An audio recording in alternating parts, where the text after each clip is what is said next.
En el Arcón de esta semana os proponemos la visita a 4 lugares de la geografía cultural de Castilla y León.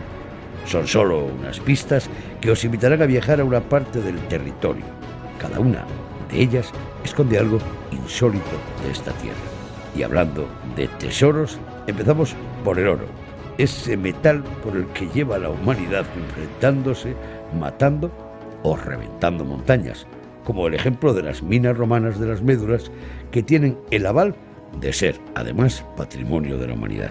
Para los amantes de la montaña y para aquellos que les gusta conocer los orígenes de nuestra civilización, os proponemos seguir el rastro que nos dejó el pueblo Betón, siguiendo la senda descubierta por los arqueólogos para entender un yacimiento arqueológico al que ya le llaman el Machu Picchu de los Betones en las montañas de Gredos.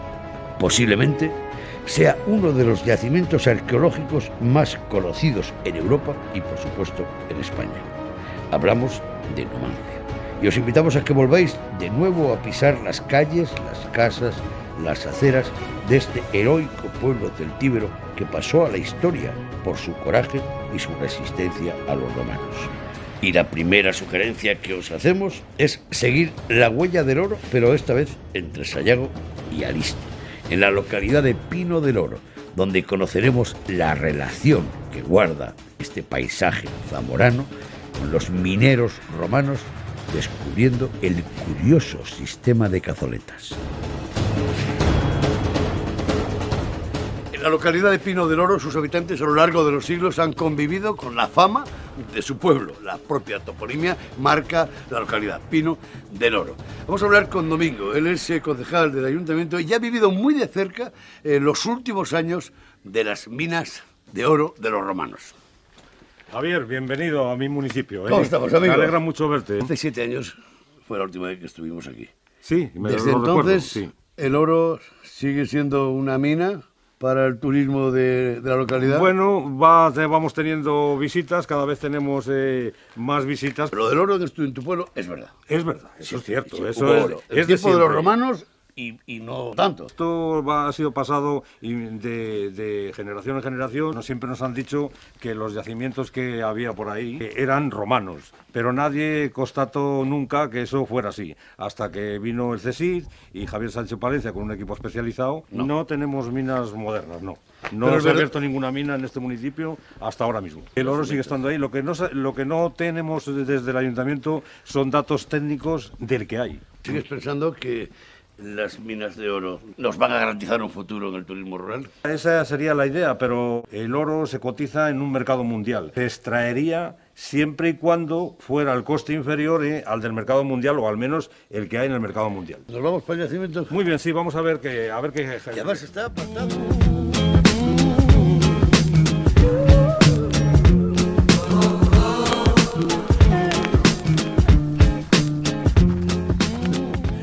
Bueno, ¿hay oro o no hay oro en Pino del Oro, Javier? Oro hay. Oro. Otra cosa es sacarlo. Las características fundamentales son una serie de zonas donde se ha llevado a cabo esa minería y después otra serie de sitios donde tenemos un tipo de estructuras destinadas a preparar y a tratar el mineral extraído. Son los famosos conjuntos de cazoletas. Todas las minas están en un radio de acción de poco más de 1 hora respecto al asentamiento principal, que es el Picón. La actividad de la minería aquí en toda la zona no se hizo en 2 años. Se hizo a lo largo de un espacio de tiempo bastante prolongado y que iban desplazándose de un lado para otro. Que está situado en un sitio, como es el Parque Natural de los Arribes del Duero, que ya tiene en sí un interés por sus características y cualidades naturales y que a su vez puede ser un poco el paraguas para una explotación de alto rango, digamos. El oro más recientemente ha sido investigado, pero no se ha pasado nunca de los sondeos. El oro solo se explotó en la antigüedad. La alternativa dentro de estas zonas un poco abandonadas, tipo Aliste, tipo el Sayago, puede ser ese tipo de turismo rural, de turismo de calidad, de turismo incluso podríamos decir cultural y por qué no incluso científico. Es que la gente venga y se entere muy bien de qué es lo que se hacía, explicado por gente experta.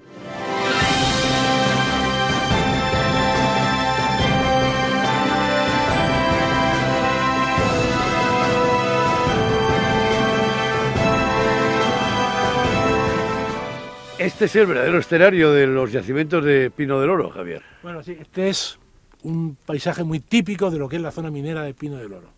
Aquí vemos una manga, que es una zona con prados, con pastos, y por debajo pasa el arroyo de Fuente la Raya. Fue el método que utilizaron los romanos para ir descubriendo dónde estaban los yacimientos auríferos que luego explotaron. En torno a esa manga que vemos al fondo existen toda una serie de afloramientos rocosos, que es donde están las minas explotadas en esta zona. Uno de esos yacimientos es el que hemos excavado. Hemos descubierto una trinchera que se ve con una cubierta de color rojo, y es el que vamos a visitar dentro de poco para ver cómo se producía esa minería.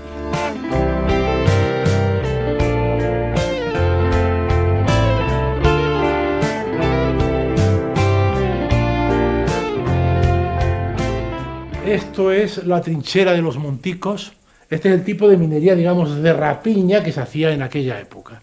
Ese material, una vez extraído, la ganga, lo que no sirve, lo echan fuera, y el que consideran ellos que tiene la mineración lo llevan a los propios canchales, y de ahí ya lo pasaban a las cazoletas, donde el material era molido hasta dejarlo como si fuese harina, para a partir de ahí ya poderlo batear y obtener las partículas de oro.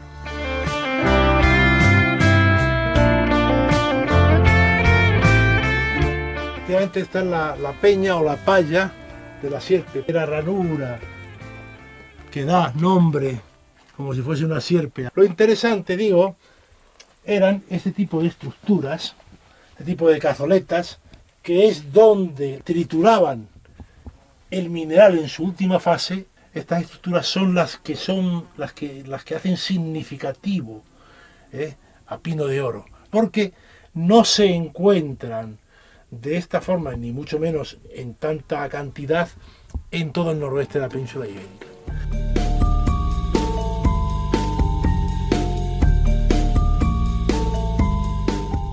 Esto es un canchal de granito, pero como veis, está lleno por todas partes de cazoletas. Cazoletas puede haber aproximadamente unas más de 1000 con seguridad. Y es posible que algunas todavía estén sin descubrir. Las cazoletas, lógicamente, están situadas en aquellos canchales que están próximos a las zonas mineras. La gente del lugar tenía una cierta idea de que era algo, podía ser algo antiguo, pero también a veces lo confundían con estructuras naturales. Y en torno a ellas siempre han surgido leyendas acerca de cómo explicar algo que se ve que no es exactamente natural, pero que a su vez, como ellos nunca han visto para qué servía, pues no sabían explicarlo de otra forma, sino como leyendas. El lagarto es la única escultura de ese tipo que yo conozco. Bueno, vamos a verla entonces. Vamos. Ya estamos en el célebre lugar del lagarto, ¿no? Es una zona donde había unas cazoletas, y la particularidad de este sitio es lo que aquí vemos. Vemos cómo esta peña ha sido tallada, reforzando las líneas naturales hasta hacer una especie de cuerpo escamoso. Vemos como aquí se ve claramente la cabeza de lo que sería un ofidio. Esto está relacionado con la importancia que tiene el ofidio, la serpiente o el dragón, relacionada con los mitos del oro en el mundo antiguo.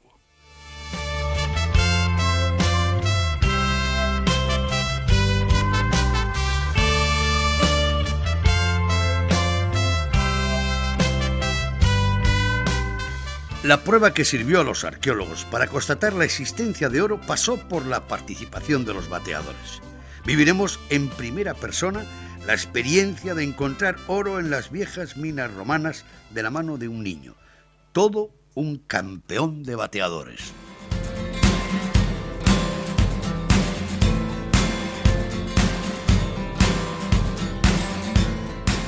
Sorpresa. Hola. Hola. ¿Qué tal? ¿Qué pasa, tío? Nada, aquí. Oye, yo estoy sorprendido, ¿eh? ¿Por? ¿Qué años tienes tú? 12 años. 12. ¿Y qué haces aquí? Buscando oro. ¿Pero buscando oro? Sí. ¿Sabes dónde te encuentras oro o no? Sí. ¿Dónde? En Pino del Oro, en un riachuelo. Un riachuelo. ¿Y tú por qué sabes que aquí hay oro? Porque más arriba hay minas romanas. Los romanos lavaron oro.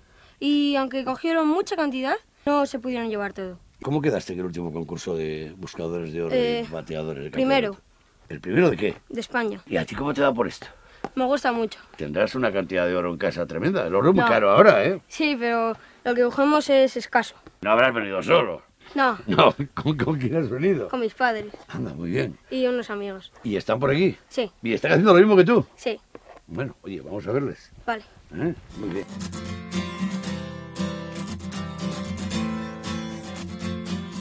Bueno, ¿están muy lejos tu padre y tus amigos? No, están allí bateando, buscando a ver si encuentran oro. Este es mi padre, José Vicente. Hola. Este es ¿qué hay? mi amigo Carmelo. Hola, Carmelo, buenas tardes. Y esta es su mujer, Trini. Hola, Hola. Bueno, pues no creas, mucha gente te ve así en el río y no sabe lo que estás haciendo. Es una cosa larga, complicada, no es tan sencillo. El proceso es el siguiente. He de ir al fondo del valle, al fondo del arroyo. Tengo que buscar arena, mover piedras y sacar una cantidad suficiente. Hay buenas señales que hay minerales de hierro, ¿Por qué? de color rojo. Los minerales de hierro también son densos, van abajo con el oro. A continuación hemos de meter la batea en el agua, mover con energía, y lo que estamos haciendo con este proceso es que el oro vaya al fondo de la batea. Sacamos las piedras que pesan menos con un movimiento muy suave. Cuando ya tenemos muy poquita arena, muy poca, si hubiera oro lo podemos ver. Hacemos un giro y el agua tiene suficiente fuerza para llevarse las piedras, pero el oro que pesa más queda en la parte trasera de la batea. De repente vemos un brillo ahí espectacular, amarillo intenso, nuestro oro. Ponemos el dedo seco, quedan las pepititas de oro aquí en el dedo y a continuación a un bote con agua. No nos hacemos ricos, pero es algo muy interesante. Recorremos nuestra historia y es una bonita manera de pasar el tiempo en estos parajes. La siguiente pista nos lleva a Candeleda, al sur de la provincia de Ávila, a una zona que llaman la Andalucía de Ávila, resguardada por la Sierra de Gredos, haciendo frontera con Toledo y Cáceres. Precisamente aquí, a los pies del Almanzor, en lo alto de las montañas, conoceremos los primeros vestigios de asentamientos celtíberos en este territorio.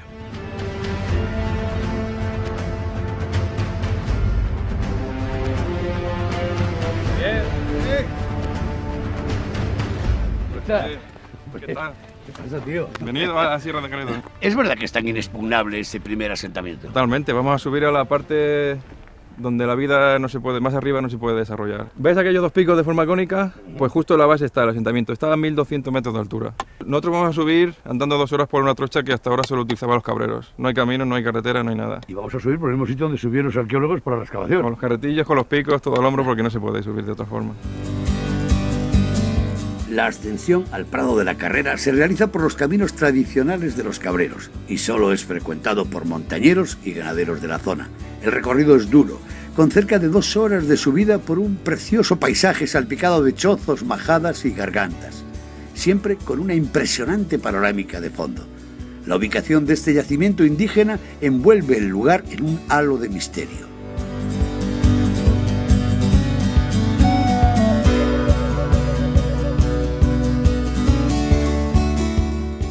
Que lo de las 2 horas era verdad. Duro, ¿verdad? Todos los días. Vamos a, pero aquí subíais a excavar. Todos los días. Por la mañana, a las 7 de la mañana subíamos y por la tarde a las 3 bajábamos a comer. Con la herramienta, con los materiales que encontrábamos, con todo. Estamos en la plataforma esa que veíamos al lado de los hermanitos de Tejera, uno de ellos, el de acá. El primero, el más bajito de los dos. Ya estamos dentro del yacimiento del lado de bronce. Hemos cruzado por encima de la muralla, del derrumbe de la muralla del yacimiento, que protegía uno de los lados, el lado menos protegido de forma natural del cerro.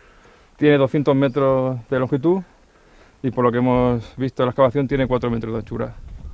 La altura le calculamos otros 4 metros contando con que está sentada sobre la roca natural.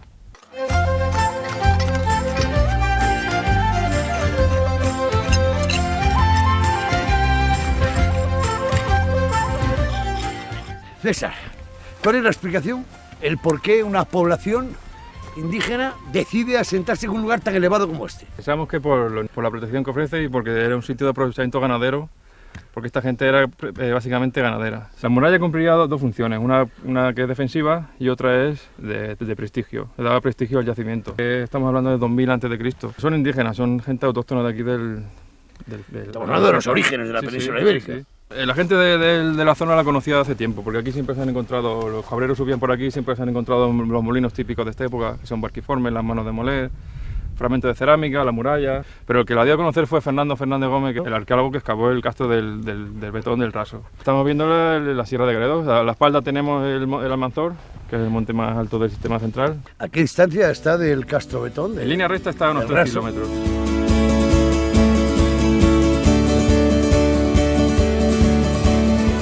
¿Cómo sabéis que había un recinto amurallado tan grande a esta altura? Toda la muralla durante siglos se ha ido degradando, se ha ido cayendo hacia cada lado y ahí encontramos nosotros el derrumbe. Todo lo que se ve lo hemos extraído nosotros de la muralla.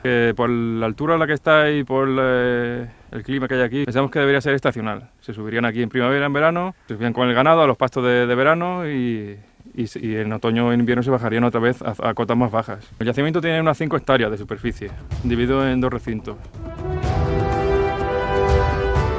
Hoy el equipo del Arcón ha subido hasta aquí, sabemos que este verano ha visitado excavando los arqueólogos, pero ¿quién viene? ¿Quién llega hasta estos rincones? Pues algún caminante que va a los hermanitos y sobre todo los cabreros, que tienen por aquí la majada y eso es lo que más lo transitan y traen aquí las cabras a que pasten. ¿Por qué te estás riendo? Porque veo por ahí a una de las cabreras que tiene aquí las cabras, anda, Maribel. pues claro que Maribel, la cabrera.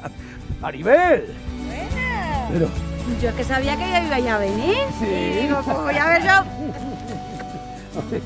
Digo, voy a ver yo a mi Javier, vamos, ¿verdad? ¿Qué tal? les puedo prometer que esto no estaba previsto. ¿Pero cómo sabías tú? ¿Dónde tienes la maja? La maja la tengo allá Pero abajo. hay que andar mucho. Pero hay que andar mucho, exactamente. Y yo digo, yo tengo que ir a ver a mi Javier. ¿Tú te criaste por aquí? Sí.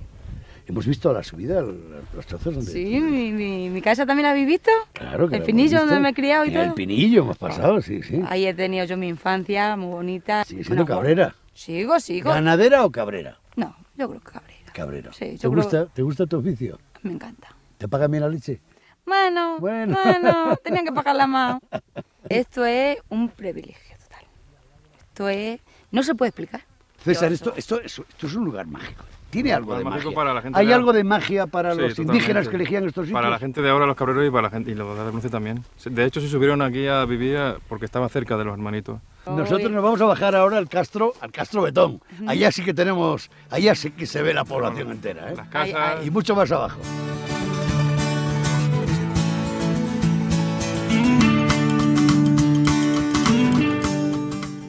Después de una caminata de cerca de 2 horas, bajando desde los Hermanitos de Tejeda, donde hemos estado ahora mismo, viendo ese primer asentamiento, bajamos a otro, a 600 metros por debajo, que sí que es muy conocido y, por supuesto, musealizado. César, esto ya es otra cosa, comparado con lo que hemos visto antes, ¿no? Sí, estamos en el Castro Betón del Raso de Candeleda. En concreto, esta zona se llama el Castro El Freillo. Este castro tiene 2000 años menos que el castro del Prado de la Carrera. Se construyó a finales del siglo III. Ante la inseguridad, pues decidieron juntarse aquí arriba y construir un castro entre todos y levantar una muralla rápidamente para poder protegerse primero de los cartagineses y después de los romanos. 2 kilómetros de diámetro, 2,5 metros de ancho y luego está bastionada. En la zona más alta se han excavado varios fosos defensivos y puede que la zona de más fácil acceso pues tuviese también un campo de piedras hincadas que impedían el acceso de la infantería y la caballería al castro. Vivían entre 2.000 y 3.000 personas. Desde aquí se domina un paisaje impresionante, unos 50 kilómetros en línea recta se pueden observar. Primero se observa toda la vega de Candeleda, los llanos, el Pantano Rosarito, al fondo la Sierra de Toledo, todavía detrás la Sierra de Guadalupe. ¿Y cuándo tendremos igual de musealizado el Prado de la Carrera? No lo sabemos, nuestra ¿Eh? intención es tenerlo... Sería un sueño, ¿eh? Claro, muy bonito, se va a hacer una buena ruta. Retroceder 2000 años en 5 minutos. Por cierto, veo ahí que Rufino sigue aquí Sí, de guía, Rufino. ¿Qué tal, Javier, hombre? Rufino, ¿cómo estamos? Muy bien. Oye, Rufino, ¿cuántos años llevas ya? Pues mucho llevo ya aquí. Unos 33 como vigilante de la Junta y otros muchos más que estuve trabajando, participando en excavaciones arqueológicas que hicieron aquí Fernández Gómez. ¿Sigues queriendo ¿Queriendo el Castro? a este Castro? Hombre, ¿y cómo no lo voy a creer? Por lo menos intento de que aquí se conserve bien, para que toda la gente que venga detrás pueda ir viendo lo que aquí tenía esta gente. Tenemos un sitio tan espectacular en el cual desde lo que son los montes de Toledo, la Cerro La Estrella, la parte de la Sierra de Guadalupe, las Villuercas, lo que se llama el puerto de Mirabete, parte del Parque del Monfragüe. A eso unimos las más cercanas como la Garganta de Alardos y la Sierra de Gredos aquí metida, que el Almanzor lo tenemos aquí cerca. El sitio pues merece la pena pasar por aquí a visitarlo.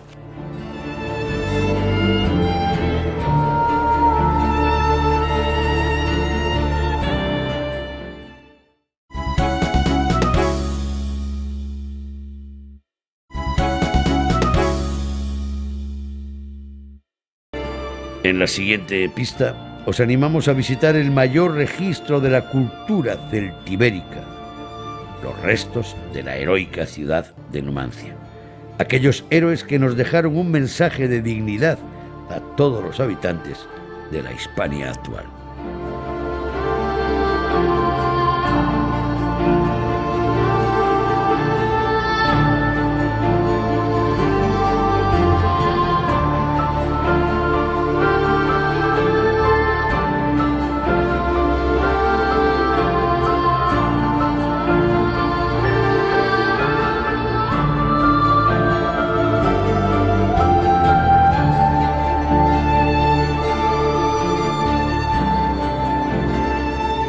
Alfredo, te confieso, en primer lugar, que me encanta que me hayas recibido en este lugar. Y en segundo lugar, tú llevas más de 20 años vinculado al yacimiento de Numancia. ¿Por qué es tan importante? Lo que rememora es un episodio, se repite a lo largo también de la historia en otros sitios y lógicamente como reacción humana, que luchar, ¿no?, por algo que es tan sagrado para el ser humano como es la libertad, ¿no? La libertad individual y la libertad como grupo. Creo que eso es un poco el gran contenido que tiene Numancia, y yo diría como patrimonio inmaterial. Los propios conquistadores se sintieron conquistados por la gesta numantina. Son los romanos los que trasladan ese episodio a sus fuentes, a las fuentes clásicas, y las fuentes clásicas son las que le dan a Numancia y a la gesta de Numancia un valor universal, un valor de aquel pueblo que lucha por su libertad y que lógicamente los pueblos deberían de leer en ese comportamiento también el esfuerzo para buscar, ¿no?, lógicamente ese pueblo que no esté atado, sino que lógicamente sea un pueblo libre. ¿Podríamos entender la Celtiberia y la Hispania romana sin echar un vistazo a Numancia? Las guerras celtibéricas en el año 153 a.C. empiezan porque la ciudad de Ségeda, en la provincia de Zaragoza, a 12 kilómetros de Calatayud, decide construir una muralla nueva. Los romanos les dicen a los egedenses que como sigan construyendo una muralla nueva, están violando el Tratado de Graco. Roma le manda un ejército consular al frente de Novilio con 30.000 hombres. Los egedenses, que no habían acabado de terminar la muralla, vienen a Numancia a pedir ayuda. Y nos dicen los textos, los numantinos los acogen como aliados y amigos. Y añade Floro, de esta manera tan injusta entró Numancia en la guerra. La guerra de la antigüedad se hacía solamente en primavera y en verano. Bueno, pues Roma tuvo necesariamente que cambiar al final de los idus de marzo, del 15 de marzo, a las calendas de enero, al 1 de enero.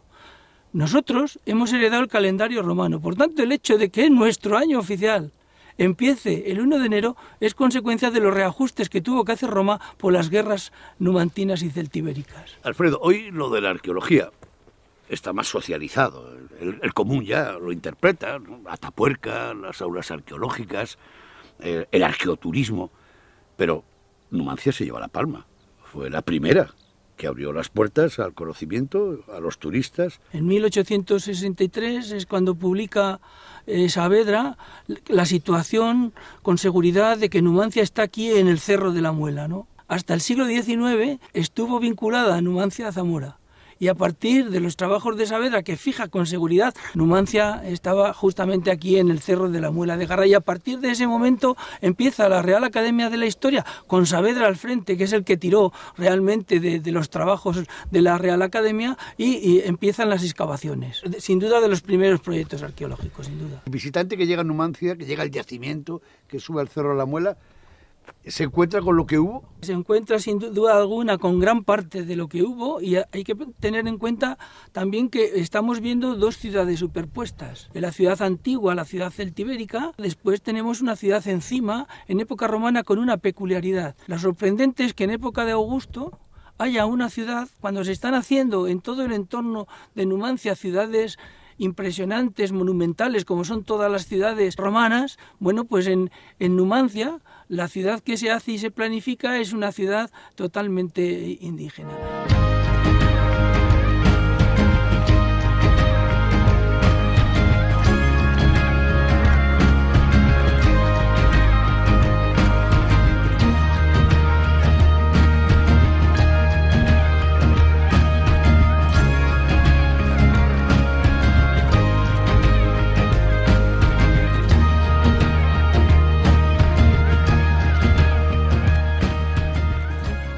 Esta es la estampa más actual, ¿no? La recreación de las viviendas que ayuda a interpretar mejor Numancia.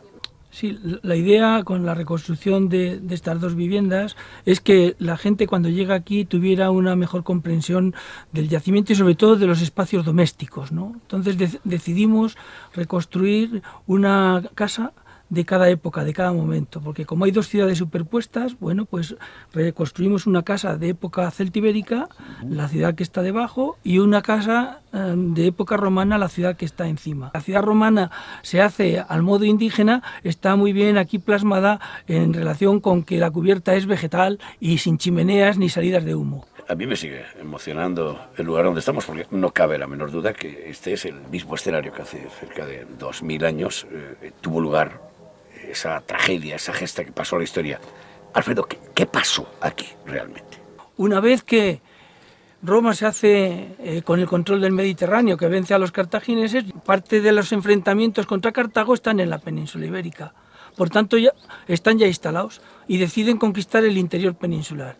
Numancia controla absolutamente todo el reborde montañoso del sistema ibérico y controla todos los caminos que ponen en comunicación el Valle del Ebro con el Alto Duero. Es una situación estratégica importante.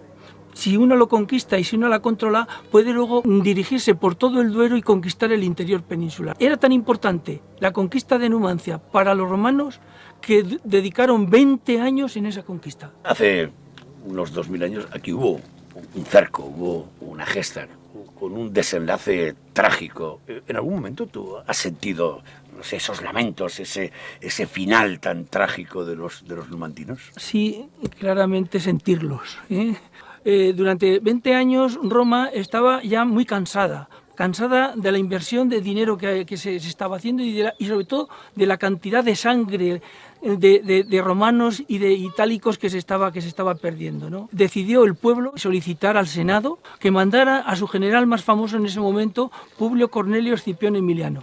Él no estaba en situación de ser nombrado de nuevo cónsul para venir aquí a hacer la guerra en Hispania, ¿no?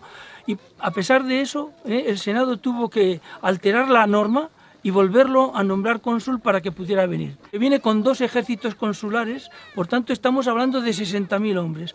Bien, pues Escipión decide no entrar en batalla con los numantinos, decide sencillamente hacer un férreo cerco. Los numantinos saben perfectamente que Escipión les está condenando a morir por inanición. Alfredo, ¿qué hay de cierto en ese desenlace final, en esa tragedia que ocurrió aquí a los numantinos que aguantaron hasta el final? Dicen los textos que cada uno decidió la muerte a sí mismo, como quiso. De la manera que cada uno escogió, se dio muerte a sí mismo. Pero también es verdad que tenemos un referente que nos dice que Escipión, al año siguiente, en esa entrada triunfal que hacían los generales victoriosos en Roma, nos dice que realmente 50 numantinos fueron exhibidos y fueron paseados y vendidos como esclavos.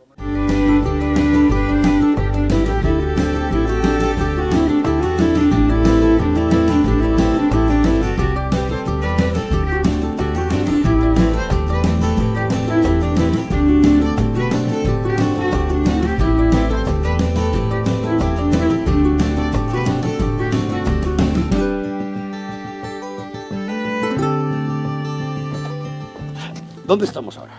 Estamos justamente encima de la muralla de la ciudad celtibérica de Numancia, es decir, aquella muralla que los numantinos construyeron para defenderse claramente de los ataques romanos. Tenemos el paisaje que formó parte del escenario del cerco de Numancia. Totalmente, desde aquí podemos ver el control, la situación estratégica de Numancia, que es impresionante porque a su vez controla todo su entorno, pero controla todos los pasos de comunicación entre el Valle del Duero y el Valle del Ebro. Alfredo, yo siempre he tenido una duda, y creo que es una duda que compartís o que comparten muchos arqueólogos y por supuesto muchos sorianos. Si es tan importante Numancia, si es algo que ha formado parte de la historia, de la literatura, del cine, de la historia antigua, aparece en las fuentes, fue decisivo para interpretar la Celtiberia, la presencia de Roma en la península ibérica.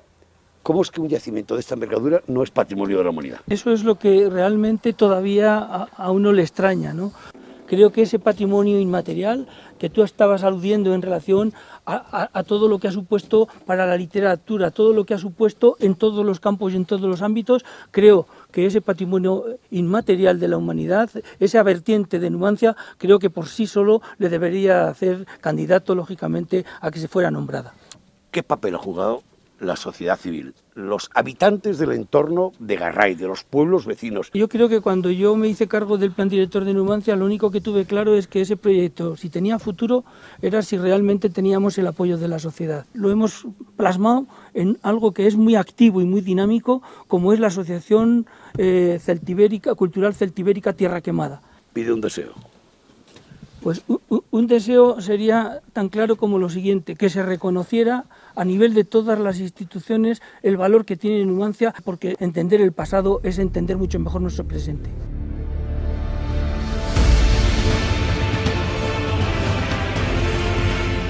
Las Médulas es uno de esos lugares que siempre sorprende. Es como penetrar en el corazón de una tierra roja y desvelar las claves de una de las obras de ingeniería minera de la antigüedad más fabulosa. Los romanos aprendieron a reventar las montañas para remover la tierra y extraer el oro.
Ángel, ¿has visto alguna vez a Caricia salir del lago al amanecer?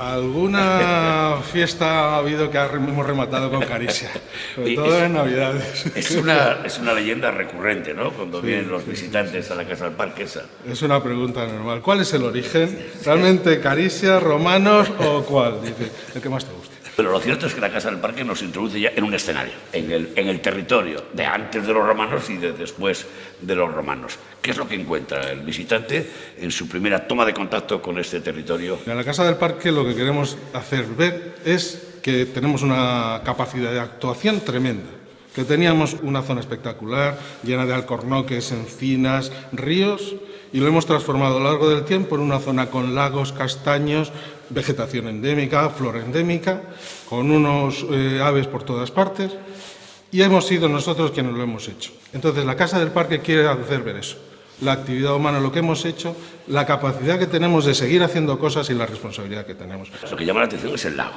Sí, por su origen, porque el lago no estaba aquí en la noche de los tiempos. No, el lago es un efecto de la mina de oro. La mina de oro es la principal mina de oro del Imperio Romano. Y uno de los efectos colaterales es crear un lago, crear un ecosistema nuevo, un ecosistema riquísimo.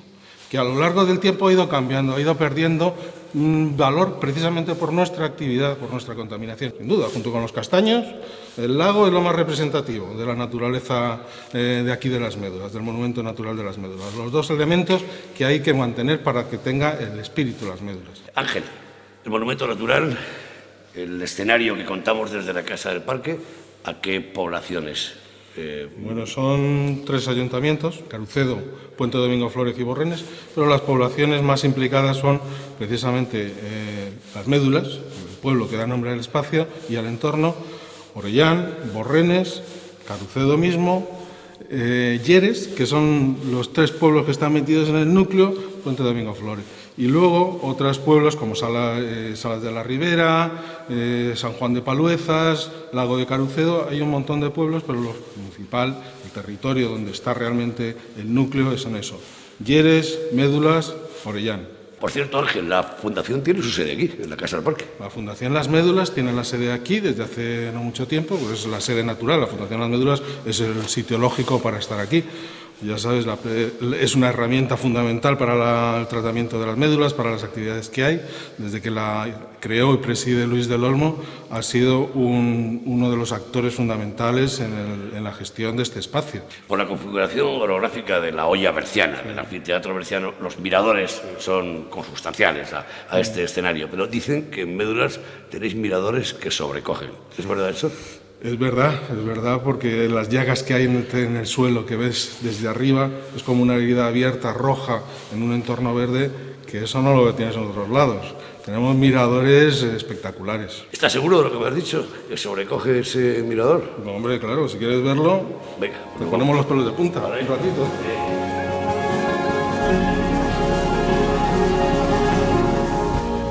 Vamos camino de Orellán, una de las localidades impregnadas de la geografía de las Médulas. Su mirador es posiblemente uno de los más impresionantes y fotografiados del mundo. En este lugar todos nos hacemos 1000 preguntas sobre el origen de este paisaje tan impactante.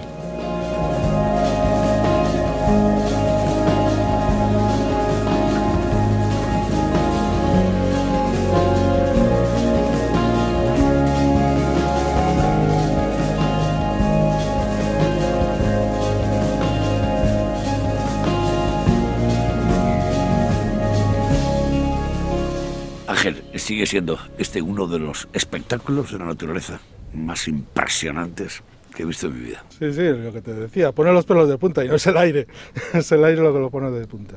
Antes de que los romanos llegaran a esta zona, ¿cuál era el escenario? ¿Qué paisaje teníamos aquí? Pues aquí teníamos un monte mediterráneo. Monte mediterráneo, imagínate que desde aquí enlazamos hasta aquella montaña, toda una loma de monte mediterráneo, de encina, alcornoque y pues el madroño y toda la fauna correspondiente al monte mediterráneo.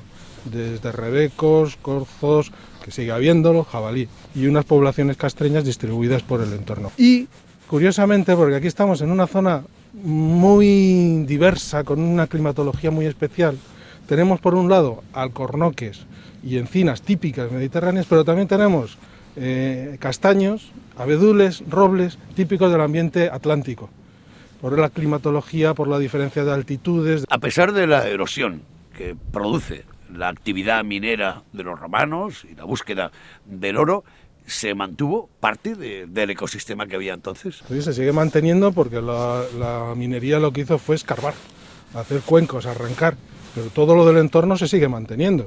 Se ha enriquecido incluso con algunas poblaciones, algunas masas de pino, por repoblaciones posteriores en zonas llanas que dejó la minería. Entonces, esos mismos alcornoques los tenemos ahora. De hecho, tenemos los mayores alcornoques del noroeste peninsular, los zufreiros del Frade. Tenemos los mayores castaños del noroeste peninsular, todo lo que tenemos abajo, lo que tenemos en nuestro entorno. En algunos casos, como el lago de Carucedo, que ya vimos antes, pues ha habido una sustitución de especies que ha perdido la fauna autóctona, se ha sustituido por fauna exótica, pero las funciones se siguen manteniendo más o menos. 2000 años después, las canteras siguen formando parte de este paisaje del entorno de las Médulas. Las canteras de oro, las canteras de caliza, no tenemos más que ver todo el entorno, Esa ha sido una riqueza también para la zona, aunque paisajísticamente sea una aberración, pero ha dado trabajo durante muchos años a la gente de aquí. Y no solo de eso, tenemos la parte, digamos, de la Cabrera, que la tenemos al lado, tenemos toda la minería de pizarra, gran minería de pizarra de la Cabrera de León.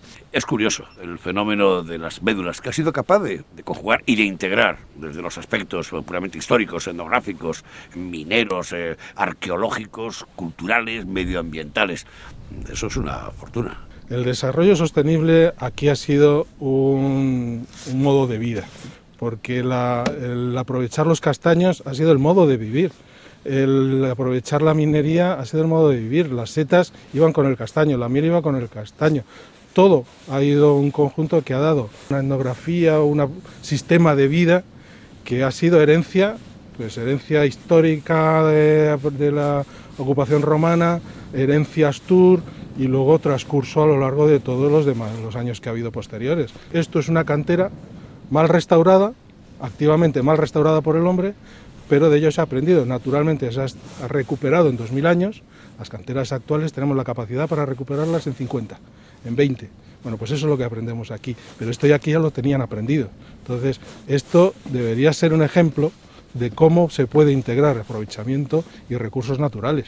¿Qué tipo de tierra estamos viendo? ¿Por qué ese color? Es un terreno, digamos, estamos en el final de la hoya del Bierzo, donde ya recoge los sedimentos de toda la erosión, de todos los montes aquilanos, de todos los montes del entorno. Entonces son depósitos arcillosos, depósitos con distintos niveles de finura de los granos, desde grandes piedras, lo que da lugar luego a las murias, a las pedrices, hasta los finos, más finos, que luego los veis en los estratos, que dan pie a las zonas llanas. Toda zona llana que hay en Médulas es artificial y proviene de aquí. Ángel, me prometiste que íbamos a entrar en las entrañas de las médulas, en el corazón de la tierra. Lo prometido es deuda, así que ahora vamos a meternos dentro del terreno.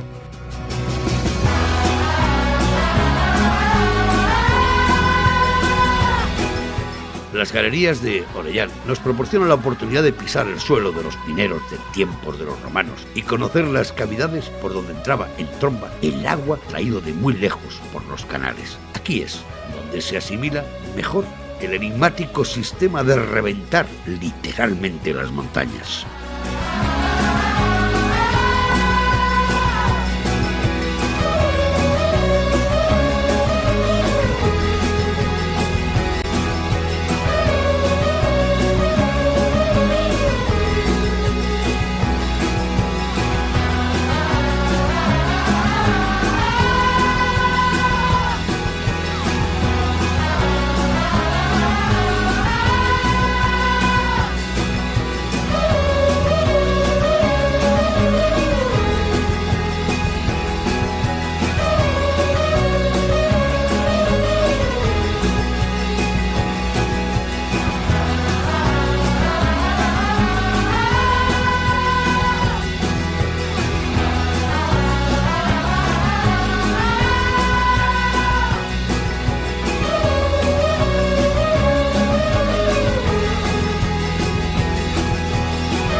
Ángel, desde luego, la sensación de estar en las entrañas de las médulas sí que lo siente el visitante cuando pasa por esta galería, ¿eh? Sí, sí, y cuando sales parece que vas escupido aquí al hoyo. ¿Dónde estamos? Pues estamos dentro, lo que sería el final de uno de los canales de salida de agua para generar el Ruina Mountain, la caída del material por el agua. O sea, estos son los canales que conducían el agua para empapar el terreno y luego hacer la gran explosión, la gran caída de material. Por lo que estamos viendo, estamos sobre un techo de aglomerado. Hay canto rodado, hay arcilla, hay tierra, todo. Sí, sí, todo ya lo ves. Es un conglomerado, es un mazapán duro de Alicante, de piedra, con una amalgama fina de arcillosa, que es un ejemplo de un material procedente de la erosión de todos los montes circundantes al final de una olla de depósitos. Todos harán la misma pregunta: ¿dónde está el oro, que no se ve? El oro es lo que alimenta nuestros sueldos, aquí lo vamos a dejar. El oro ya no queda, queda, pero como entonces la ley que había era muy baja, entonces sigue habiendo en los materiales que antes tenían oro, que no se han extraído, sigue habiendo oro, pero en una concentración tan baja, que no ni es rentable su explotación, ni es asumible. ¿La Cuevona sigue siendo la reina de las galerías y de las cavidades de las médulas? Sí, sí, por supuesto. Sigue estando ahí por muchos años. La Cuevona y la Encantada.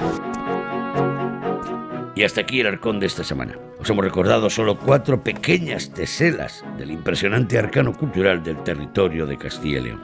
Ahora ya está en vuestras manos comprobarlo cualquier tarde de estas. También os recordamos que en el canal de YouTube de Castilla y León Televisión tenéis toda la colección de arcones. Su revisión os permitirá conocer mejor esta tierra que es la mía y la vuestra. Hasta la próxima semana.